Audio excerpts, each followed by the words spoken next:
नमस्कार दोस्तों, आज सुनिए गुरुवार का व्रत कथा। प्राचीन समय की बात है। किसी राज्य में एक बड़ा प्रतापी और दानी राजा राज्य करता था। वह प्रत्येक गुरुवार को व्रत रखता एवं भूखे और गरीबों को दान देकर पुण्य प्राप्त करता था। परंतु यह बात उसकी रानी को अच्छा नहीं लगता था। वह न तो व्रत करती थी और न ही किसी को एक भी पैसा दान में देती थी और राजा को भी ऐसा करने से मना करती थी। एक समय की बात है, राजा शिकार खेलने को वन को चले गए थे। घर पर रानी और दासी थी।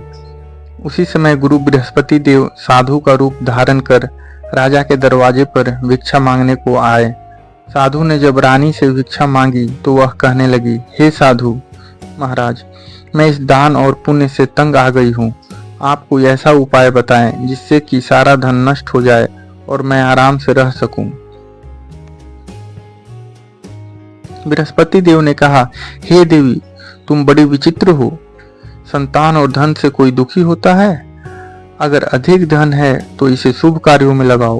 कुंवारी कन्याओं का विवाह कराओ, विद्यालय और बाग बगीचे का निर्माण कराओ, जिससे तुम्हारे दोनों लोग सुधरें। परंतु साधु की इन बातों से रानी को खुशी नहीं हुई।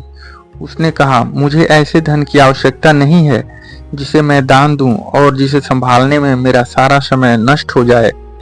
तब साधु ने कहा, यदि तुम्हारी ऐसी इच्छा है तो मैं जैसा तुम्हें बताता हूँ तुम वैसा ही करना। बृहस्पतिवार के दिन तुम घर को गोबर से लिपना, अपने केशों को पीली मिट्टी से धोना, केशों को धोते समय स्नान करना, राजा से हजामत बनाने को कहना, भोजन में मांस मदिरा खाना, कपड़ा धोबी के यहाँ धुलने डालना। इस प्रकार 7 बृहस्पतिवार करने से तुम्हारा समस्त धन नष्ट हो जाएगा। इतना कहकर साधु रूपी बृहस्पति देव अंतर्ध्यान हो गए। साधु के कहे अनुसार करते हुए रानी को केवल 3 बृहस्पतिवार ही बीते थे कि उसकी समस्त धन संपत्ति नष्ट हो गई। भोजन के लिए राजा का परिवार तरसने लगा। तब एक दिन राजा रानी से बोला, हे रानी, तुम यहीं रहो, मैं दूसरे देश को जाता हूँ, क्योंकि यहाँ पर सभी लोग मुझे जानते हैं, इसलिए मैं कोई छोटा कार्य नहीं कर सकता। ऐसा कहकर राजा प्रदेश चला गया। वहां वह जंगल से लकड़ी काट कर लाता और शहर में बेचता। इस तरह वह अपना जीवन व्यतीत करने लगा। इधर राजा के प्रदेश जाते ही रानी और दासी दुखी रहने लगी। एक बार जब रानी और दासी को 7 दिन तक बिना भोजन के रहना पड़ा तो रानी ने अपनी दासी से कहा, हे दासी, पास ही के नगर में मेरी बहन रहती है, वह बड़ी धनवान है। तू उसके पास जा और कुछ ले आ ताकि थोड़ा बहुत गुजर बसर हो जाए। दासी रानी के बहन के पास गई। उस दिन बृहस्पतिवार था और रानी की बहन उस समय बृहस्पतिवार व्रत की कथा सुन रही थी। दासी ने रानी की बहन को अपनी रानी का संदेश दिया, लेकिन रानी की बड़ी बहन ने कोई उत्तर नहीं दिया।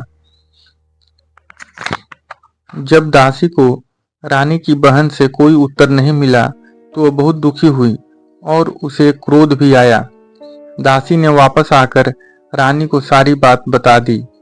सुनकर रानी ने अपने भाग्य को कोसा।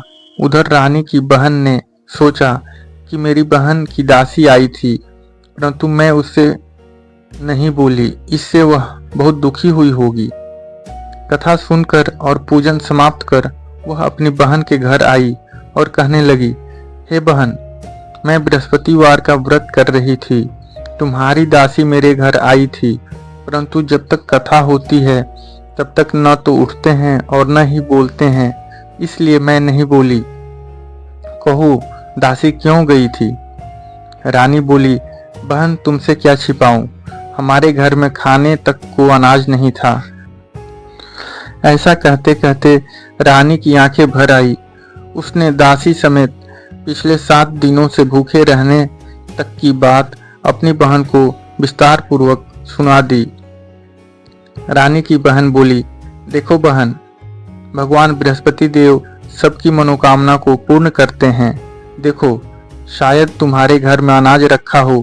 पहले तो रानी को विश्वास नहीं हुआ, पर बहन के आग्रह करने पर उसने अपनी दासी को अंदर भेजा तो उसे सचमुच अनाज से भरा एक घड़ा मिल गया। यह देखकर दासी को बड़ी हैरानी हुई।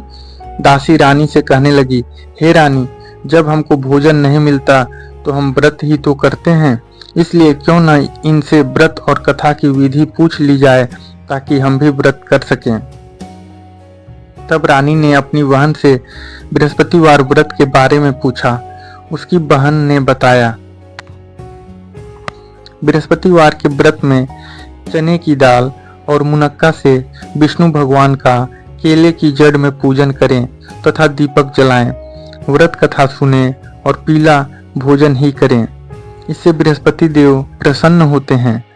व्रत और पूजन विधि बतलाकर रानी की बहन अपने घर को लौट गई। 7वें रोज बाद जब गुरुवार आया तो रानी और दासी ने निश्चय अनुसार व्रत रखा। घुड़साल में जाकर चना और गुड़ बीन लाई और फिर उसकी दाल से केले की जड़ तथा विष्णु भगवान का पूजन किया। अब पीला भोजन कहाँ से आए, इस बात को लेकर दोनों बहुत दुखी थे। चूंकि उन्होंने व्रत रखा था इसलिए गुरुदेव उन पर प्रसन्न थे, इसलिए वे एक साधारण व्यक्ति का रूप धारण कर 2 थालों में सुंदर पीला भोजन दासी को दे गए। भोजन पाकर दासी प्रसन्न हुई और फिर रानी के साथ मिलकर भोजन ग्रहण किया।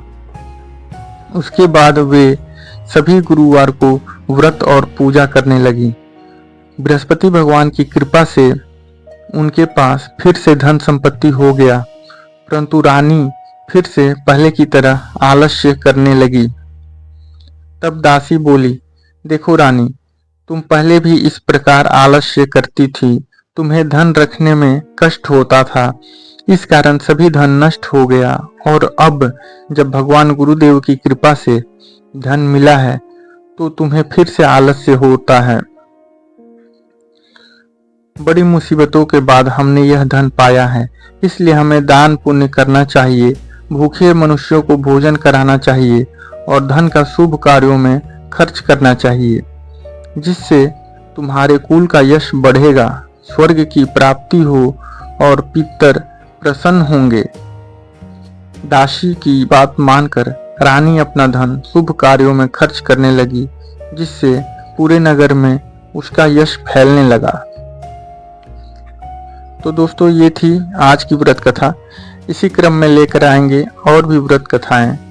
आपको पसंद आए तो लाइक करें, शेयर करें और कहानी सुनिए चैनल को सब्सक्राइब करें। धन्यवाद।